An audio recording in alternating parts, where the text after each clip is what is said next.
We're back, baby. It is the Daily Stripe, Wednesday, July 26, 2023.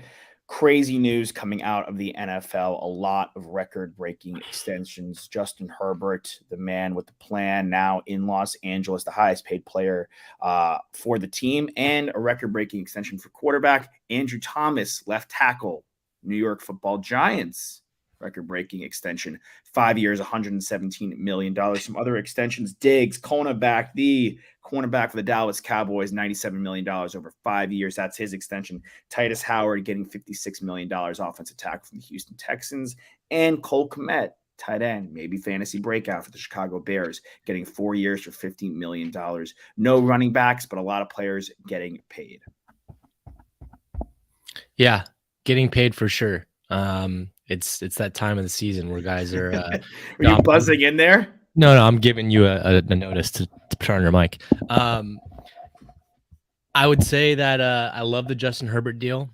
You know, I mean, obviously he's gonna continue to play at a high level, and I don't think it's that big of a contract. I mean, it's big, but like it's not Patrick Mahomes big. So I think it's kind of still like a prove it contract in my opinion, and hopefully they can spread the wealth a little bit around the rest of their team and be able to field some depth and continue to pay their wide receivers. Mm-hmm. Yeah, mic back on, good to go. You sound great now. Thank you. Great. I don't know why I tried to subtly do it, but you didn't pick it up.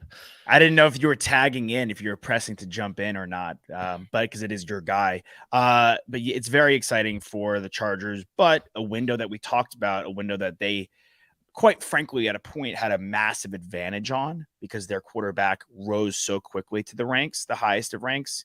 And Justin Herbert made such great jumps in his first couple of years. Toss, I think you said it the other day, he had a record-setting rookie year, and he was, he didn't really have that sophomore slump. And though he was hurt last year, he still played really good football. And they, quite frankly, could have beaten the Jacksonville Jaguars had they not had one of the most epic playoff collapses we've ever seen. Sorry, Nick. Now that window is kind of closing, though. You've paid your quarterback.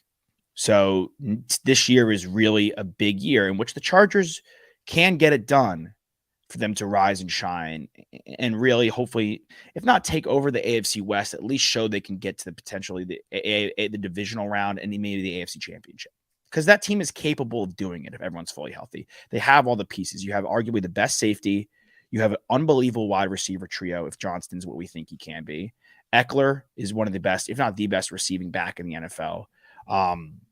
You get Slater back, who was a massive loss last year, and not enough people are talking about that at the left tackle spot. And then obviously you have Bosa. I think I even forget it sometimes. You have Khalil Mack, and then you have good corners as well. JC Jackson's coming back. JC Jackson's coming back. Murray is a guy we like at the linebacker spot. He could hopefully pop off. So this is a Chargers team. You have to pay the guy. I'm glad you paid the guy. It was the right guy to pay. But now this is all of a sudden, if it wasn't a high pressured year already, it grows even exponentially for this team to get it done.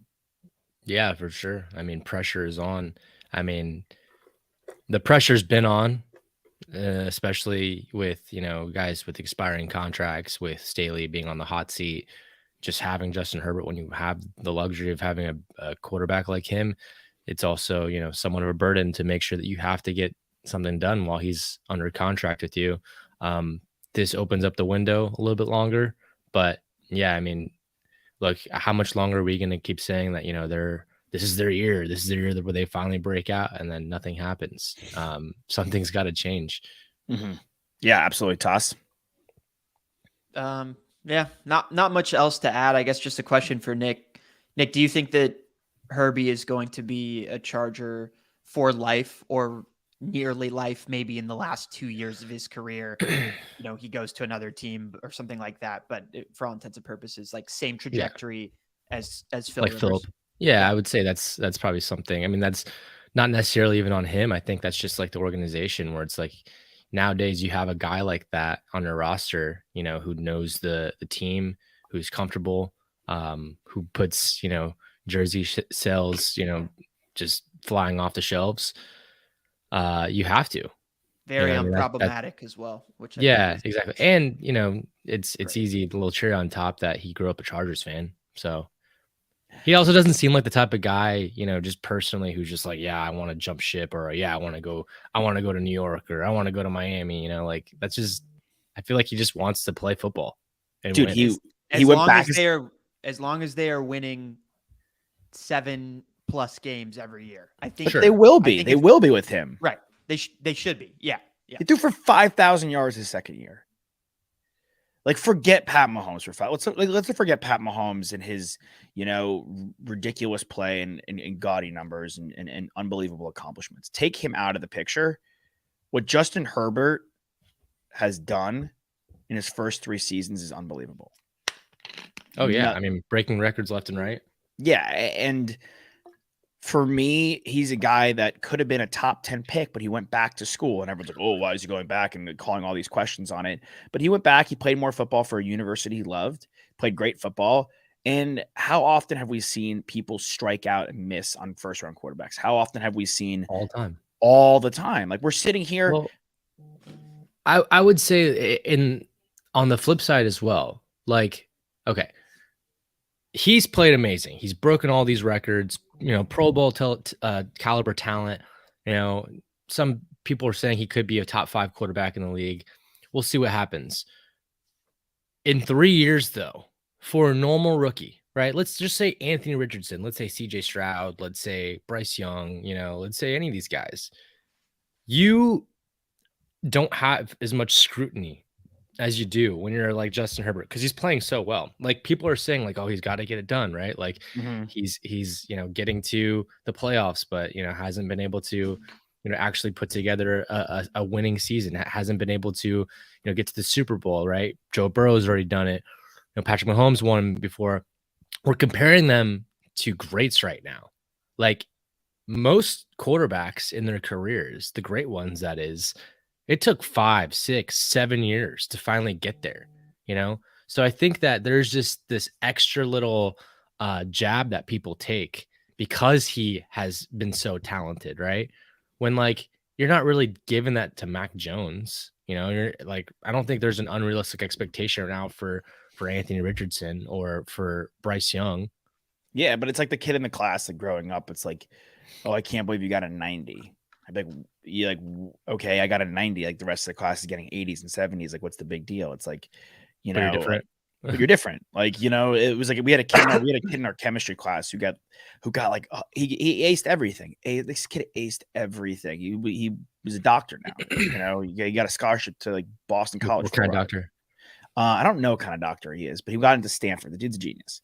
And he would get like, if he got a 90, the chemistry teacher, and this was a hard class. People were like not failing, not doing well. But if he got a 90, the teacher would be like, "What happened?" And he's like, "Why is this guy getting on me?" And it's because, bro, you're the best. You are the top student. You're different. You should be getting 100 every time. Like, that's why. And like Herbert, any criticism he gets is with the also understanding that he is the top dog or one of the top dogs. He's a top 5 quarterback. So, great power, baby. Great responsibility.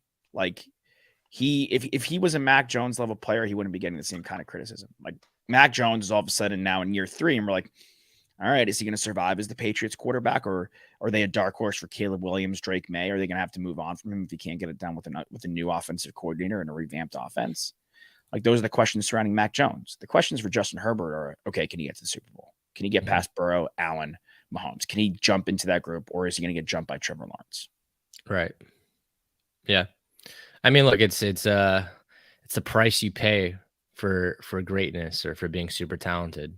You're held to a higher standard. But I just think that, in today's NFL and, every year of NFL for the most part, when guys are rookies, there's a little bit of a longer leash and, the expectations are lower. But it's interesting because, like, I think coming into his rookie season, he wasn't the guy that everyone was talking about.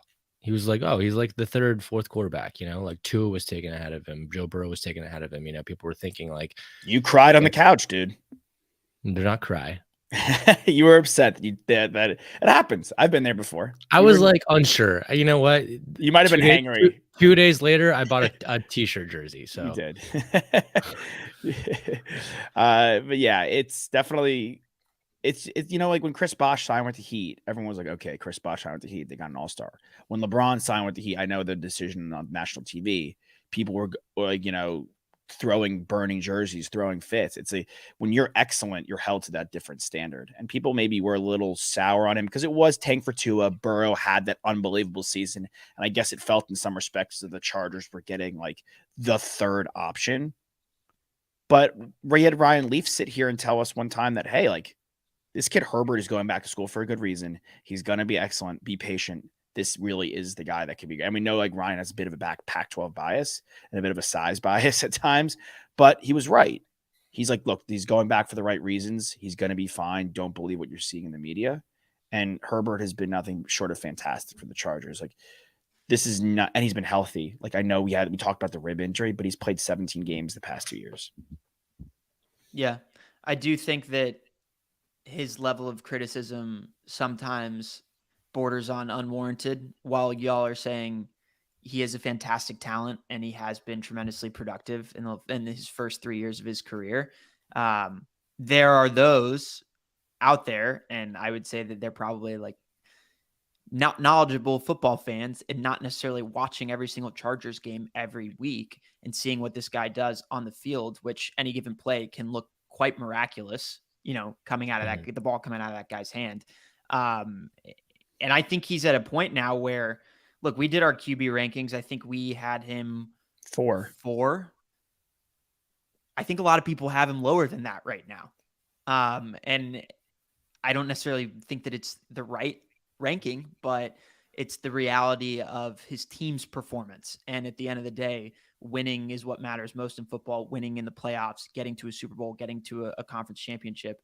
And like I mentioned on our show either yesterday or 2 days ago, in comparison to the other young, talented quarterbacks that are in that top 8, he has been the least productive in that regard. And that is really working against him right now. And that's why the quote unquote, there's that battle, right? Between like, is he actually a good quarterback? Is he just a stat stuffing analytics guy and he can't win? Which I think is a bullshit argument because he is very talented. And last year he played a lot of football games. He had a really productive year and he was ailing through almost half of those games. His left tackle was out. He lost his he lost his blind side. His run game is an all-pro left tackle too. A guy that's stalwart. Yeah. He'll get it. Andrew Thomas also got a record-breaking extension, and he proved to be a really good pick for the Giants. Sean Slater is going to get that kind of money if he's fully healthy. Also, I mean, Nick, you can speak to it best. How many times have we seen Keenan Allen injured? How many times have we seen Mike Williams injured? Like Austin Eckler, a guy we love and a guy who's a supreme talent and should get paid. He's not like and he's even said it. So that's why we have no problem saying this. He's not a true tried and true running back. So his run game really isn't that much of a threat, and his play action really isn't that much of a threat. And it's not necessarily his fault. He's had a carousel of tight ends, again, injuries on the offensive line. And to me, Justin Herbert has been thrown a lot of curveballs that other quarterbacks necessarily haven't been thrown. Like a reason we put him ahead of Josh Allen, like Josh Allen turns the ball over more. His completion percentage is lower. Allen has the better receiver, and no shake against Keenan Allen and Mike Will. They're both excellent talents, but he's had Diggs. And what happened when he got Diggs? His numbers started shooting off. Like Diggs is a top 5 wide receiver. Top 3, some people would say. And he's always healthy pretty much. And he's had a bunch of Josh Allen has had a bunch of things go right for him. And he's capitalized, but Justin Herbert has been dealt some tough hands and by and large has done a pretty fantastic job wading the waters, some difficult times thrown his way. And the last year's loss wasn't his fault in the playoffs. Like if you're up 27, 28, nothing, whatever it was, you got to win that football game. I'm sorry. Definitely not his fault. I mean, that's your coach. That's your coach. That's your offensive game plan. That's your defense. That's everyone but you. Like the meme of play the clip of Robin Williams and Matt Damon at the end of Good Will Hunting. It's not your fault. Yeah, I do think there are some of these other young quarterbacks who are in that top tier have also been dealt adversity as well. I don't want to put it out to be there, like, at least in my opinion, that Herbert's the only one that's had to deal with stuff like that. Not the only one, but who like Burrow. I mean, from a weapon standpoint, yes, Keenan Allen and Mike Williams have been injured, but what Lamar Jackson had to deal with weapons wise is not even comparable. But we Like, have Herbert ahead of Lamar. I know, I'm just saying, but Lamar was also able to win an MVP, right? Yeah. And I would say the Josh Allen point is really interesting because year 2 they get to the wild card round, and they get bounced by the Texans, who were a solid team at that point. And then year 3 they get Diggs, and that was when they went to the AFC Championship. So that was a real game changer. But 2 years ago, where did we have Keenan Allen on our top receiver list? Was he? I mean, he was up there. Top 10? Right? He was in Top contention. 10. Yeah, he's a top 10 guy. But that was 2 years ago. It's not last Yeah, year. I mean, you take a step back with age and, of course, all the injuries that he's faced. I mean, he had a big injury last year. He hardly played last year. So it's hard to really put him in there. But look, I think injuries this season, are a part of the game, though. Like I think that's not. No, I Yeah, know, they but- are. deal But that's like but- what Herbert has like, to deal with. that's also like our knock on Cooper Kupp this year too, is that he went out last year. So like you lose a little bit of ranking, in there when you get hurt. 100%. Like, Yeah, I just have a hard time like doing the boohoo thing for Justin Herbert in regards to his weapons. that's bad. I know. He's had the toughest shake out of all those guys. There were times where we're like Josh Palmer was his number 1 receiver, and we like Josh Palmer, but he's the number Jalen 4 Guyton. guy. Yeah, like he's had some really tough goes, dude. He had Austin Eckler. He had the best receiving back, always healthy, always But- always available. But I will say they also had no run game. Like No run game. on the flip side, like it's pretty one dimensional. Like you're game planning against Justin Herbert just to protect the pass. Like you could let up a little bit on the run game. They had the worst rushing attack in the NFL. And they still Yeah. kind of don't. They definitely don't. Not They still definitely don't. They definitely don't. They didn't address it. But I would say last year's. I mean, what was more important than the Allen and Williams was healthy last year. What was more important for the Allen injury was probably the play calling from the Chargers because they weren't willing to throw the ball down the field. Yeah. And Well, that's hopefully Kellen Moore addresses that. yeah, I just look. There's Joe Burrow had a horrific injury his first season, was able to come back. Like He did. that That's adversity. incredible Yes. adversity. Same thing with Tua and what he's had to deal with. Like Josh Allen had before Diggs got there. Who did he have on his team? Who were his weapons? Gabe Davis. Gabe Davis, who we didn't even know who that was 2 years ago. Like Look, I'm not saying they never have had dealt with adversity, but in the last year, the only guy Herbert that had- really hasn't dealt with it is Patrick Mahomes. but Herbert has, and he lost, and devil's advocate to the own point, he's lost Tyreek Hill. I will say, Okay, but Oh, he might have the boo-hoo. best. Maybe Travis Kelce, and he has Yeah. Andy Reid. yeah, but dude, he lost a Hall of Fame knockout punch wide receiver. Andy Reid schemes guys into relevancy. Like Tyreek Hill is relevant no matter what. You took him I know, but I'm fifth just in saying, our like fantasy football, it and these are the clearly wasn't that Dolphins, much of an Tua issue might not if even play Tyreek half Hill the wasn't on the year. team and they won the Super Bowl. It clearly wasn't that much of an issue. It's not do or die, but he's an important piece. People would kill to have Tyreek Hill. I think Patrick Mahomes was totally fine without Tyreek. He was Hill. fine. Of course, he was fine. He won the MVP, but I'm sure he would like to have and the, Tyreek and Hill. the Super Bowl and the Super Bowl. Yes, but he would like to have Tyreek Hill. But I don't like what. How is that? I don't feel like that's very relevant though. 'cause I'm he's just fine. What's saying, the it's the argument thing we're that- trying to make? I was just I've already saying was lost a thing. focus I was on just what saying the was a argument is. thing that Mahomes had lost Tyreek Hill. Like that was a bit of adversity. Is all I was saying. But in the last year, Justin Herbert has dealt with the most adversity. He's had the biggest head coaching question mark. He had Keenan Allen for pretty much zero part of the year. His left tackle went out. He's got no run game. He still has no run game. Like Justin Herbert, of the top 5 or 6 guys, has had the toughest go, in my opinion, over the last year. Fair. It's fair. I And would his say he does not. my question to him then is, why are you signing that extension, buddy? Why- Guess what? Guess who gave you all those problems? The Chargers did. They by mismanaging roster moves. Honestly, like Dude, I don't and for ownership 200 and and- hiring. Like Yeah, money talks. Everyone has a price. You know what I would do for $133 million guaranteed? Gimp What would you suit, do? dude. I would get in the Gimp suit I would be the Gimp from Pulp Fiction for a year. what? No one else would give Justin Herbert that money. They would, but he's gonna take the extension where there is. It's a good comfortability. I think. Look, the Chargers are competitive. It's not like they're dog crap. It's not like he's re-signing with the Cardinals. Yeah, they have no, a future, I know. but he's had some tough times. all of the adversity that you brought up. It's dealt by the Chargers, not by him. The only thing that is something he had to deal with personally is the rib injury, which you can't do anything about that because guys get hurt when they're playing, and that's the way it goes.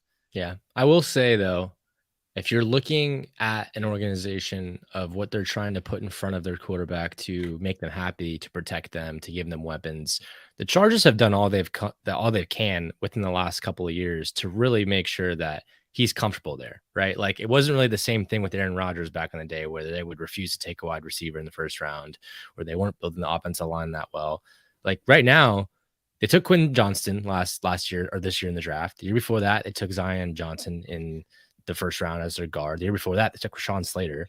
They have a great defense. You know, they're paying their wide receivers. I mean, as a quarterback, what more can you ask for from a team? They delivered. They've tried. That's kind of my larger point. Is that, and Nick just clarified it in a much more eloquent way. But what I was getting at is they've built everything for this guy. And that's why there is this tremendous amount of pressure at this point, because now it's about getting it done. Mm-hmm. Yeah, I completely agree. And I think it's what we started off was like, he has to get it done. The pressure is here. Like if there wasn't enough pressure already, now the pressure is rising because the contract extension is going to kick in. And the ability to pay other guys is going to become a bit more cumbersome. My only point is he's dealt with a lot. And while they have put a lot of things in place for him to succeed, there have been a couple of things that he has no control over that haven't gone his way. Injuries, which are part of the game. Yeah, the team also has no control over too. The injury thing. They can't help. Like Keenan Allen is an excellent receiver, and you're not going to like let him go for nothing or let him walk. But like he gets hurt. Like and that's why they took Quentin Johnston. Like if Johnston's really good this year, which we think he can be, and we saw him be, we saw him up close and personal at TCU. All right, Keenan, thanks for a great career in Los Angeles. He'll be on our new team next year. Yep, that's the business. It's the business. Other extensions. Giants, Andrew Thomas, Saquon got paid yesterday, I guess. Andrew Thomas gets the bag today. He had some questions after his rookie year, but a really strong sophomore year. I think it's a really good signing by the Giants, something that needed to happen. And we've seen like the Dolphins get a king's ransom for a talent like Laramie Tunsil. Like the Giants there is a world in which they try to move Evan Neal over from right tackle, a kid they took last year, and move him to left tackle and get a king's ransom for a talent like Andrew Thomas. But it seems like they're going to have two bookend tackles for the immediate future and hopefully over the next 10 years. So really good signing I felt by them. Yeah. Open up lanes for Saquon Barkley, give Daniel Jones even more of a shot because you just extended him as well, gave him a new deal. So give that offense the best possible chance for them to compete against a really good Philadelphia defense, really good Cowboys defense, and a not terrible Commanders defense, whatever their team ends up being called in the future if they rebrand once again. Bring back the football team. Diggs, Cowboys, 5 years, $97 million. It's a lot of money for a defensive back. He obviously is one of the best defensive playmakers in the NFL when you're talking about cornerbacks and safeties. I guess from their evaluation and what he put up statistically from a coverage standpoint last year in comparison to 2 years ago, where he had the massive amount of turnovers and interceptions 2 years ago, but the coverage stats weren't necessarily there. He kind of flipped the script this past year. The turnovers went down slightly, although he was still making a lot of plays. But the coverage stats were a little bit better. To me, this signifies that they think he's a top 5 defensive cornerback in the league. And I just don't necessarily know that he is, but from a brand standpoint, he's very marketable. Everybody loves the story of him, his son. Super, super cute, that kid. And the Diggs family, obviously. Sucker for the families, dude. You love the family stuff. I'm not talking about, I'm saying just broad strokes. Like, yeah, no, it's great. The kid's people funny. In the media love his kid. He's great. He was down at his kid was at Radio Row when we were walking around Radio Row. He was like he's like a with mini Trevon celebrity. Diggs. Yeah. And like literally people wanted just to hear him talk. They didn't care about Diggs. It's hilarious. I guess the one thing that concerns me is like if Dan Quinn, which I expect he will have another great year in Dallas, and Mike McCarthy stays as the Cowboys head coach and Quinn goes elsewhere to take a head coaching job, what does Diggs look like at that point? Right? Like what does the whole defense look like at that point? I mean, you have Micah. Micah does so much and Tank Lawrence on the opposite side. And I think they've done a really good job of drafting well, but you have to have that defensive leader with Dan Quinn. And so Diggs, I feel like, has a true identity, and he's able to kind of play rover, where if there was a new DC, I don't know if he would fit as well with whatever scheme they wanted to put forward. But the one thing that I always reminded myself about with this guy is he didn't start playing defensive back until college. Like, he feasibly could continue to get better. And I like, from an instinct standpoint, obviously athletically, he's fantastic. He's all over the field. He's great on ball, and he's an absolute ball hawk, but it's just a lot of money for a guy that I can't wholeheartedly say is a top 5 corner in the league. Yeah, I think it's a little bit of, one of the things you brought up the other day was you guys didn't pay Byron Jones when it came time to pay Byron Jones. So maybe it could be a little bit of buyer's remorse, so to speak, in that regard. Like, hey, like, we didn't pay the last guy we had the opportunity to pay, and they kind of bit us in the butt, so we pay the guy we have now. And look, is Diggs a top 5 corner? No. Is he a top 10 corner? Yeah, probably. He also gets Stephon Gilmore across from him now, which is he the defensive player of the year? No. Is he still Stephon Gilmore, like a really good cornerback? Yeah. Yeah. He's got Deron Bland also there. I think that was a really good pick by the Cowboys. He had a really strong year last year. Malik Hooker, another guy that's made a comeback with the boys. And then again, you brought up the most important piece, like a good defensive pass rush complements, the good defensive backfield. And by and large, that's what's going to happen. Like, it's all going to rest on the shoulders of Micah Parsons and Dexter Lawrence. Can they get to the quarterback? DeMarcus. What did I say? Dexter. Oh, yeah. Sorry. DeMarcus Lawrence. Dexter Lawrence. Another really good defensive player, though. Yeah. Defensive lineman who got the bag. I knew, like, that he was one of those guys. Just a quick bit on him. Like, when we remember he was taken at like 17, we're like, this guy's going to be an animal, and people are overthinking his size and his, ability to play every down. He's going to be a stud, and he has been one of the biggest jumpers in Madden. But I think by and large, a really good deal for the Cowboys, considering, like, look, you don't want him to go elsewhere. You want to keep it in house, and he may not be a top 5 guy, but he definitely is a top 10 guy. Speaking of keeping it in house, let's make a little transition from the gridiron to the diamond. MLB trade deadline coming up this week. The biggest rumbling today I've been hearing. I'm sure you guys have gotten some alerts. Lance Lynn looking to be on the move. He'll probably be joining the Tampa Bay Rays rotation, which his ERA sucks. But the strikeout numbers are there. And, we've seen the Rays utilize pitchers to the best of their ability. And I think, and I imagine that they use him as an innings eater. We've seen what my Red Sox have done with Nick Pivetta, bringing him in like the 3rd inning, 4th inning sometimes as a long reliever, and have him go 5 innings. I could see the Rays using Lance Lynn in that fashion and bringing him in once a full go around the lineup, or bring him for like the last 3 batters of the lineup and the end of the lineup and getting his start there. So I think it's a really, really solid pickup for the Rays. Very typical if it does go through, and a little underwhelming from just an overall baseball standpoint, because we thought they'd be in the mix for Ohtani. But is anybody in the mix for Ohtani? Do you guys think anyone's in or where are we standing now? Like, as the days go on, it keeps flip-flopping. Honestly, I think that they're 3.5 games out as it stands right now from the wild card. I really think that they're probably just they're gonna be prideful here, and they're gonna hang on to him and see if they can make it work, because they're gonna get Trout back before playoffs would start, hopefully pretty soon. But just I don't think they're comfortable, like, knowing that they're gonna squander the opportunity to have Trout and Ohtani on the same team, because this is the last chance. It's the last ditch effort. And to be quite frank, I don't know that many teams are meeting the asking price that they'd want, because it is a 1-year rental, not even a half-year rental. And you don't know if for certain if this guy's going to resign with you.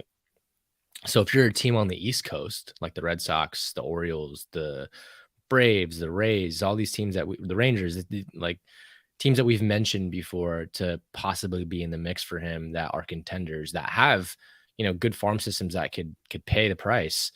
I don't necessarily know that you want to pull the trigger on that, because you don't know if he's actually going to resign with you, because of the fact that he has this West Coast bias. The teams that are on the West Coast, the Pacific, Seattle, San Francisco, San Diego, Los Angeles, those are the teams that have a more realistic opportunity to get him. So you'd really have to see how that shakes out. But as it stands right now, my gut check reaction is that he's staying in Anaheim, and they're going to let it play out and see if they can make a run late in the season. I mean, the Padres are staying pat, right? If they're not sellers here, 6 games out of the wild card standings, then I don't imagine the Angels will be.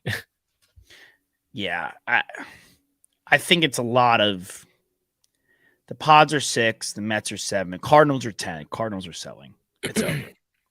Cubs are interesting. The Cubs are 5. They've won 4 in a row, and that's a team that, like, okay, Marcus Stroman's going to be a free agent. He's a guy that we have to look at. Cody Bellinger, who's him and Yelich have had, ironically, together had a resurgence this season. But if you're Ohtani and you could go anywhere you want and you're going to get the amount of money you want, like, do you really trust this Angels organization to get it done? And he's a winner, dude. We saw what he did in the World Baseball Classic. He won for his country, and we saw how fiery and competitive he was. Like, does this team give you the best chance to win? No. They've had the best player in baseball for the last decade. He's been to the playoffs once. One time. I'm not saying it's up to him. I'm not saying that, like, he's going to stay there after free agency. I'm saying, like, just trade deadline right now. I think he's on a different team for certain. Sure, yeah. I'm not saying you don't think that. I'm just saying if you're the Angels, like, and I'm with you. I think he probably stays at this point. Yeah, but it's just like that last shot at redemption. You know what I mean? Like, you and your girlfriend have had trouble, throughout the entire relationship. It's that one last ditch effort to see if you can finally make it work, right? Probably is going to end up in heartbreak, but at the end of the day, like, you want to give it one more month to see if it plays out. Like, is the sex steamy and fiery? Is there going to be some fun dates here and there? Maybe, but it'll probably end in heartbreak. Yeah. You want to give it one more chance to see if it can go another 3 months when you know for sure that she moves to New York and is going to leave you. Right. So, and you're never getting married. Exactly. Yeah. Like, so it's point, no, like, but it's just the market's not there. Like Nick's saying, it's like these other teams, it's not worth it for them at this point. And once again, the Angels have backed themselves in the worst corner to be in because, like Nick said, and I agree with you, Nick, like, he's not going to be on this team after free agency. It's just not going to happen. He's not. If he stays with this team, I don't know what he's doing because he's devaluing himself in the larger context of 10 years down the road, what Shohei Ohtani could be as a brand and how much money he could bring in for his family, for his family's future family. Like, I just don't think he's going to be on the Angels. I don't think that they're going to make the wild card. I think the Mariners have a better chance of sneaking into the wild card spot than they do. But again, they're not in the wild card spot right now because there are 11 teams that are over 500 in the AL. The AL East is a juggernaut. The Baltimore Orioles have now overtaken the Tampa Bay Rays. Like, the Texas Rangers are looking behind themselves, and about 2 feet away from them are the Houston Astros. It does not matter if they get to the wild card because they're going to get bounced anyway, and they're not going to the World Series. And unfortunately, this is the bed that they have to lie on as the Angels now. But you do bring up the Cards, and obviously I think it's been like since the first month and a half of baseball, you guys have been like, all right, we've seen enough for this Cardinals team. Like, they gotta do something here. Arenado, I saw potentially to the Dodgers. That's a rumor out there. A trade obviously would have to be made, and it'd have to be a big package because of his contract and what he signed for in St. Louis. But that had been a rumor when he was back in Colorado. They could use Arenado on their team, the Dodgers, and of course that would make them very scary come playoff time. The cherry on top. I hate that. They just always get the guy. They always get the girl. It's like he's drunk at the bar. He's blackout. He's looking down. His hands are in his head. He can barely talk. And still, every girl. Alex Earl comes up to him and says, "Who are you? What's your name?" Yeah, dude. Yeah. He's still like, he's got nice flowy long blonde hair and 6'2". Just going off the girl analogies here. Arenado would be a crazy trade. I don't know, man. Like, the Ohtani thing, we know what's gonna. The three of us are sitting here like, there's no way he would sign. not no way, but like probably not going to sign with the Angels. And if you're the Angels, like you said this the other day, Nick, in regards to the Chargers, if we as the fans know this, how do the front office not know this? And I know there's money value that I they mean, have they to deal with. know. They know. I feel like they know. Dude, they'd be in last place in the AL East, and the Yankees have been hurt the whole year. And the Red Sox like roster like actually is a lot better than I thought. So shame on me, but it's not unbelievable. Like, What if the Angels were like, screw it, we're giving him $600 million? Do you think it has to be more than that? No. Is he worth more or less than Mr. Beast's YouTube channel? Probably less. I think it's like I think that thing's worth like multiple billions of dollars. I heard he got like the word on the street was he got offered a bill and he turned it down. Damn. Got a Mbappe. Yeah, the And Mbappe Messi? thing is ridiculous though. Like, dude, at a Is he certain gonna do it? point, He's gonna do He'll it, do it. right? I thought he no, turned it down. I thought he turned it down. Oh, did he turn it down? A But I think 1-year that they're deal. like still negotiating like for the transfer fee with the team or with PSG or something. Like PSG's like entertaining the conversation. I don't know. It's 1 year. Like it's 1 year. He's also like 23 years old. Like, just do it, dude. I'm kind of in the camp of do it. Did y'all see that Giannis posted a photo of himself and was like, or a video of himself and was like, "Look, I'm Mbappe. I look like him. They do look a Pay lot me, alike. pay me 1.1 billion. I'll leave." Bro, like It's funny like one of the best players in all of basketball is asking for that type of money. I mean, in Jaylen Brown's supermax is 304 million, and Giannis's is going to be close to 400, but that is not 1.1 billion dollars. Bro, It's not. It's like we've spoken about this though. Like, they're gonna infiltrate soccer. Because you know what? If Mbappe says no at $1.1 billion, whoever the next up after Mbappe is, they will go until they get somebody because they know they could buy their way into sports. They bought their way into golf. They're in. Baseball has no cap room. They will buy their way into baseball. They'll do it. They'll figure out a way. Well, don't they have to create a league first? Bro, Or they it's- can create anything apparently. Yeah. I saw, I don't know if it was AR or what. Like I saw it's like a 3D printer of countries, basically. I Like, saw, they just make yeah, anything. I saw a model of what they're planning to do, like in this like beautiful, like it was like a metal strip, like a mile long of like houses and stores and in the middle of the desert with like greens and shrubbery. I don't know how real it was, but it looked unbelievable, and I didn't even question whether they could do it or not. I was like, yeah, that sounds about right. Yeah. They're gonna put a guy on Mars at this rate. But yeah, I want to say though, because you brought up the Orioles and a little bit away from the trade deadline, I've been clamoring, I feel, for the relievers to be considered for Cy Youngs for a long time. And there's been years past where guys have had unbelievable years and they've not won it. Who's the last guy to do it? Is it Gagne? I believe it is Mr. Gagne in 2004 for the Los Angeles Dodgers. Zach Britton was close.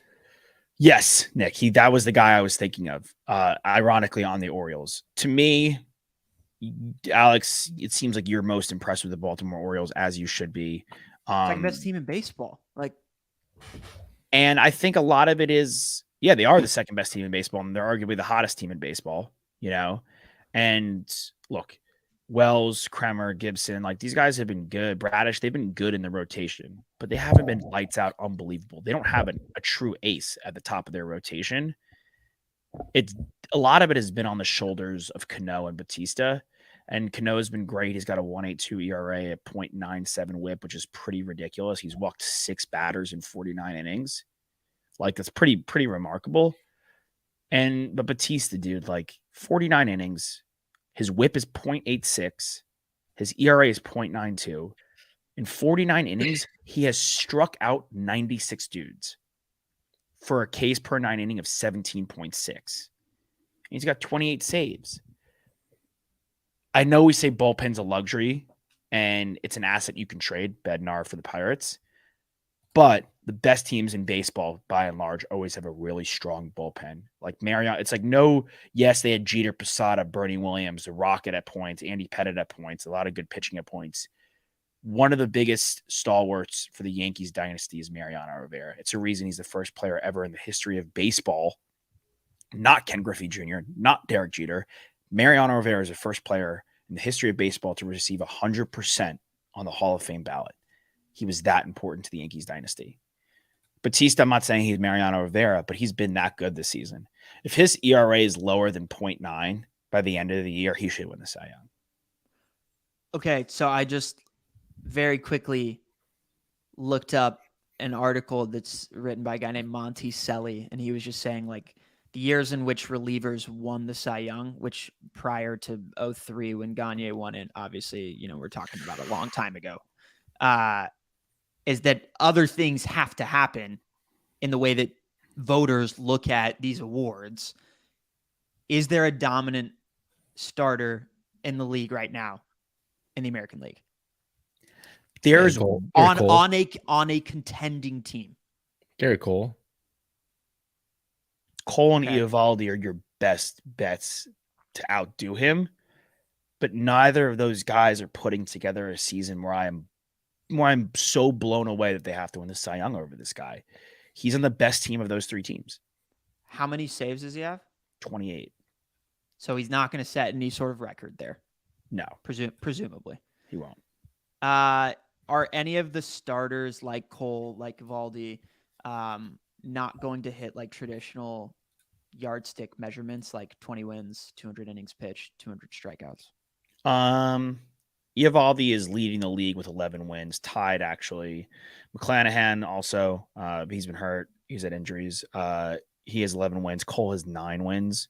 Cole in 21 starts has 15 quality starts, which is pretty impressive. And his Ks per 9 is 10. And he's leading the league. He's leading all pitchers in WAR ahead of Eovaldi. He's got a 4.2 and Eovaldi's got a 3.5. But Cole's whip is a 108. Like strikeouts are way above Eovaldi's too. Yeah. I mean, to me, that's my issue with Snell winning the Cy Young. His whip's a 127. Like I get he's like getting guys out when he needs to, but it's very paltry, like not impressive at all. But he's leading the league in ERA at least with a 2.6. I mean, he's like, if Cole or Eovaldi had like a 2.3, I'd back off. But these guys are like, closer to 3. And I think Cole's your best bet. Snell leads the league in walks. Yeah, like by a long shot too. He's got 6 more walks than Michael Kopech for the White Sox. And then the NL, he's got 12 more than Flaherty. It's a slippery slope. But he's striking dudes out of it at a that's the thing. Ridiculous clip. I think that's kind of why his walks are so high, is because he's always going for the strikeout. So it's kind of like erratically effective sometimes. Yeah, I mean it's working. Like hey, like he's been on fire. Let's see where his quality starts are. Not I guess then maybe if we see a situation where the Yankees are at the bottom of the division right now, of course it's very tight. They are over 500, still a very good team. But they fall out of that wild card spot. That they're really out. Helps. Right. So if they stay out of that wild card spot, then I think that bodes well, Josh, at least for there being the pretense for Batista to be in heavy consideration for him to win the Cy Young. When we pick Cy Youngs and MVPs, unless the guy is having a crazy season like you're saying, who is the best player on the best team? He's the best player on the best team. It's reasonable logic. I don't necessarily know that Cy Young has to be the best player on the best team, but MVP, yeah. I mean, because like Sandy Alcantara did it last year. Alcantara did it last year. Yeah, yeah, you're right. And Dickey did it, and they weren't that great the year he won it. And we've seen guys win it when the teams weren't that great. But to me, though, when a guy is that great and the team is that great, it should matter. When he's the best player on the best team, we have to look at it and be like, okay, wait a second. Why can't this guy get his fair shake? Just because he's a reliever? Honestly, I think some people would even argue that like he's not the best guy on his team just because he is a reliever, which then when you bring up the Alcantara point, like it favors him kind of even more there because it's like, well, okay, but he's like the best pitcher. So just give him the award, like that's what you did with the Marlins last year. Like, why can't we do it here with the Orioles?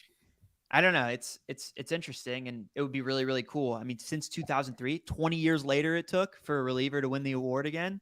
I mean, it's tough. I mean, I don't know how many relief. I think it's Eckersley, Fingers, Willie Hernandez, like for the Tigers, in like the 80s, and Gagne have done it. Like, there's like 4 dudes that have done it. It's like not, and we, like Nick said with Zach Britton, we've seen some really excellent seasons. Yeah. It's kind of like non-quarterbacks winning the MVP. It is like non-quarterbacks winning the MVP. Or not even non-quarterbacks. A lot of running backs have won it, but like a defensive player winning the MVP. Yes, or a wide receiver. Like when Cooper Kupp did what he did the other year and the Rams won the Super Bowl, and you're like, hey, like, can this guy get a shot at the MVP right now? He's been that good. And everyone's just like, nah, he's a wide receiver. Like, it doesn't really matter as much. It has been a quarterback, at least for the last... Since AP, right? Not in 12? Yeah, 2012, it's been a quarterback every year. And then AP, and then quarterback, then LaDainian and Sean Alexander. So over the last, I guess, 23 years, there's only been 3 running backs. The rest have been quarterbacks. Sorry, 4 running backs because Marshall Faulk. Yeah. That's why they introduced Offensive Player of the Year so heavily. There's only been, looks like 1 defensive player ever to do it. You guys know who that is? LT. Yep, 1986, Lawrence Taylor. Yeah, the one thing I'll throw out there. So Gagne obviously wins in the NL. Sorry. I'm seeing another one. It's Alan Page, 1971 for the Vikings. Right defensive tackle, looks like. Jesus. Wow. Alan Page. Sorry, go ahead, Tosh. Shout out Page. I was just going to say. Gagne, kicker won it in 82. For the Commanders? For the Washington Redskins at the time. Yes, now the Commanders. Mark Mosley. Love that. He's not as good as Justin Tucker. Close us out, T, with what you're going to say. Yeah, I was going to throw out that, Gagne, obviously, NL won it for the Dodgers. So that's 03. Eckersley, like you mentioned, Josh, was 92. So there hasn't been an AL reliever to win the Cy Young since 92. Eckersley, Willie Hernandez, and Raleigh Fingers, who won it 92, 84, and 81, respectively, also all won the MVP that season, too. So just a fun little tidbit. I don't think he's going to win the MVP. There's a Mr. I think a pitcher will win the MVP this year, but he won't win the Cy Young as well. Yeah. There you go, Nick. Cool, guys. Free throws, hit them. We'll see y'all next time. Thank you for joining us.